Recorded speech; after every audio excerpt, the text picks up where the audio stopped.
తనకు ఆహారంగా జింక దొరుకుతుందా అని సింహం, అలాంటి సింహం ఎదురైతే తప్పించుకోవాలి అని జింక, వేటి ఆలోచనలు ఉంటాయి.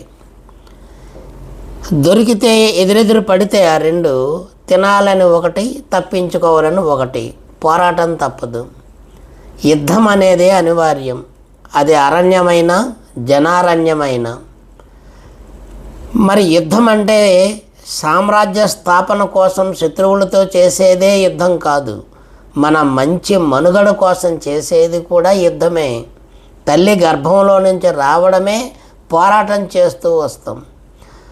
ఇక్కడ శత్రువులంటే సమస్యలు. పసి పిల్లవాడి నుంచి పండు ముసలి వరకు అనేక సమస్యలు ఉంటాయి. సమస్యలే శత్రువులై మనతోని యుద్ధానికి సిద్ధపడతాయి.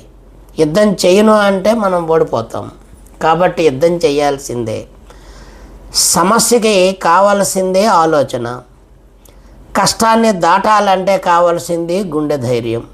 భగవద్గీతలో కృష్ణుడు చెప్పింది ఇదే. క్షుద్రం హృదయ దౌర్బల్యం త్యక్త ఉత్తిష్ట పార్థ. హృదయ దౌర్బల్యాన్ని వదిలేసి యుద్ధానికి సిద్ధం కా అని. యువత ఆలోచించండి. Think it once.